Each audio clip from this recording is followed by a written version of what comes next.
Imagine waking up in June to a world shrouded in darkness.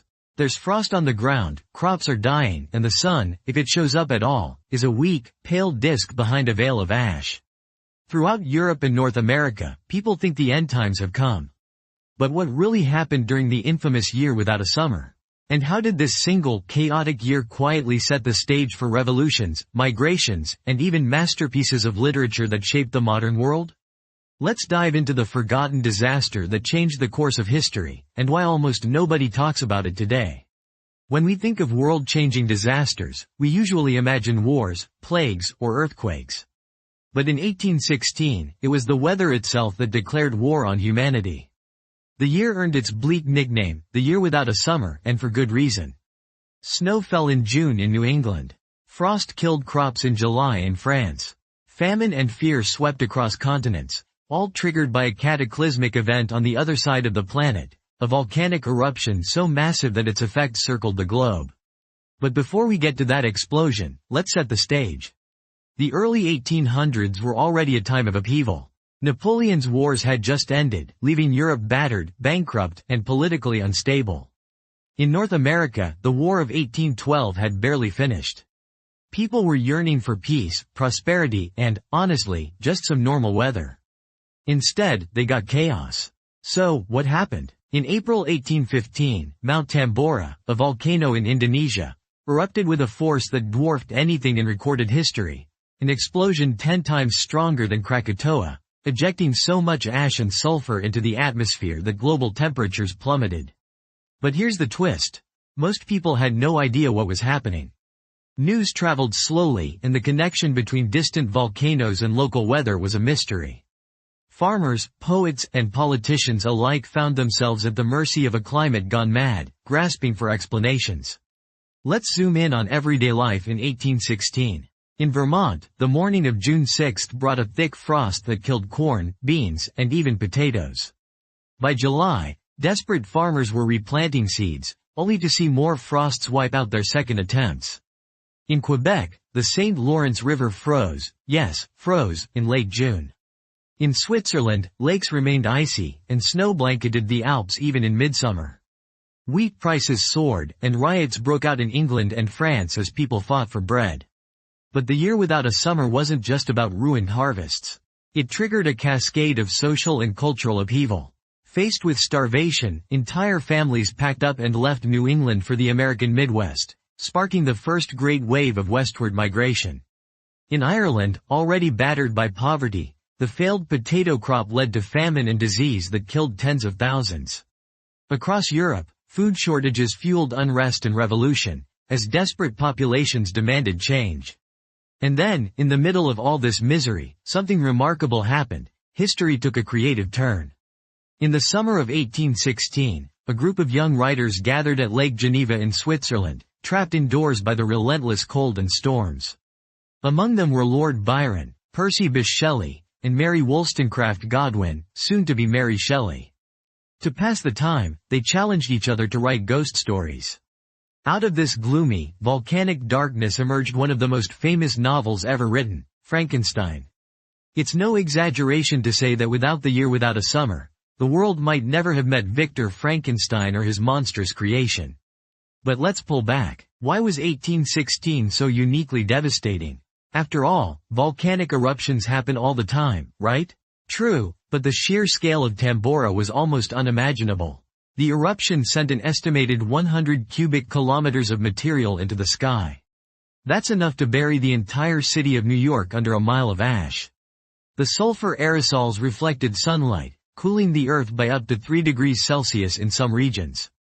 The odd weather patterns that followed were not just a freak event, they were the result of the entire planet's climate system thrown into chaos.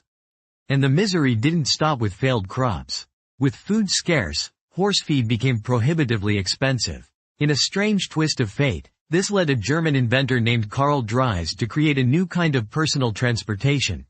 The Laufmaschine, or running machine, a precursor to the modern bicycle. Yes, the same disaster that inspired Frankenstein also gave us the bicycle. Sometimes, necessity really is the mother of invention. But for millions of ordinary people, the year without a summer was a nightmare. Diaries and letters from the time are filled with dread and confusion. In New England, one farmer wrote, "People are poor, discouraged, and destitute of money. The prospect is truly dismal." In Germany, desperate peasants resorted to eating grass, acorns, and even stray animals to survive. In China, unusually cold weather led to floods and crop failures, sparking famines that killed countless thousands. It's easy to look back and see the threads that connect a volcano in Indonesia to a famine in Ireland or a migration in America. But to the people living through it, the disaster was both local and deeply personal. Superstitions flourished. Some believed the apocalypse was at hand. Others blamed government conspiracies or even sunspots. The scientific understanding of how volcanoes could disrupt the atmosphere was decades away. Of course, not everyone suffered equally. For the wealthy, the year was an inconvenience, annoying, perhaps, but survivable.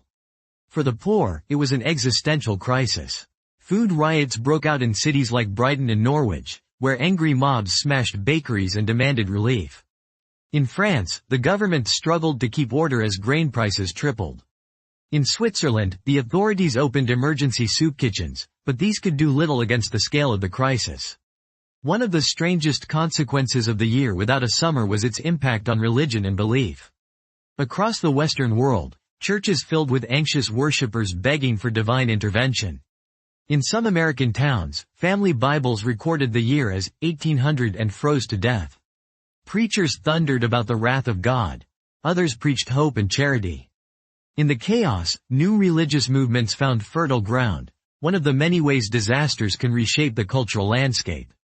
But natural disasters often have long shadows, and the aftermath of 1816 was no exception.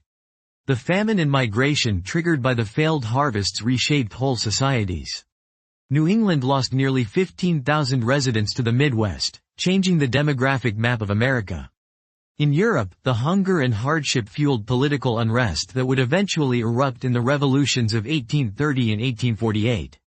In India and China, the crop failures contributed to waves of social instability that lasted for decades.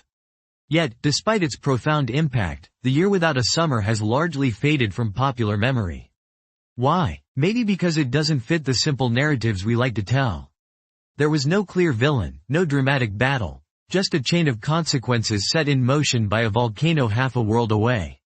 The victims left few monuments and the survivors moved on. But in the silence left behind, the world was quietly transformed. Let's take a closer look at some of the lives touched by the disaster. In the small village of Ashby-de-la-Zouch in England, the local vicar, Reverend Thomas Gisborne, wrote of his parishioners' suffering. The price of bread is so high that many families must choose between hunger and debt. In Switzerland, the poet Lord Byron gazed out at the stormy lake and wrote, "Darkness," a poem that captured the apocalyptic mood of the summer. "I had a dream, which was not all a dream."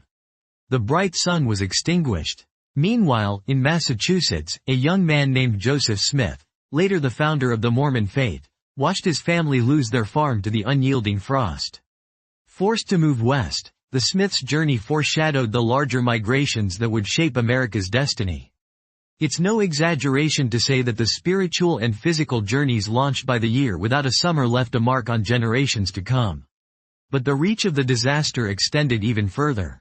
In China, the cold weather disrupted the monsoon, leading to floods that destroyed rice paddies and left millions at risk of starvation. In India, the disruption of crops led to a spike in cholera, which then spread along trade routes, becoming the first true global pandemic of the 19th century.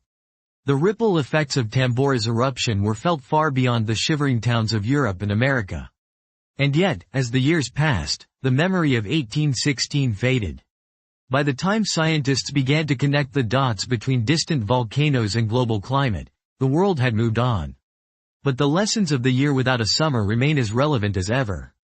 It's a stark reminder of how interconnected our planet truly is, and how the actions of nature, unseen, unexpected, can upend human plans in an instant. It also poses a question. What other forgotten catastrophes are hiding in the shadows of history, shaping our world in ways we barely understand? How many migrations, inventions, or revolutions trace their origins to a year of darkness and cold? History is filled with stories like these, moments when the world seemed to stop, only to restart in a new direction. And if the year without a summer teaches us anything, it's that history is never just about kings, generals, or battles. It's about the weather, the crops, the volcanoes, and the millions of ordinary people swept up in forces beyond their control. It's about how disaster and creativity can walk hand in hand, leaving behind a legacy of both suffering and invention. So the next time you hear the phrase, the butterfly effect, think of Mount Tambora, and how a single volcano changed the course of world history, from Frankenstein to the bicycle, from famines to mass migrations. It's a story of chaos, resilience, and the strange ways in which the world is more connected than we ever imagine. If you're fascinated by the forgotten disasters and hidden threads that shape our past, you're in the right place. Make sure to subscribe to History Owl for more stories that reveal the secret currents of history. Those moments that changed everything, even when nobody was looking. Until next time, keep asking questions, keep exploring, and remember, the past is never as far away as it seems.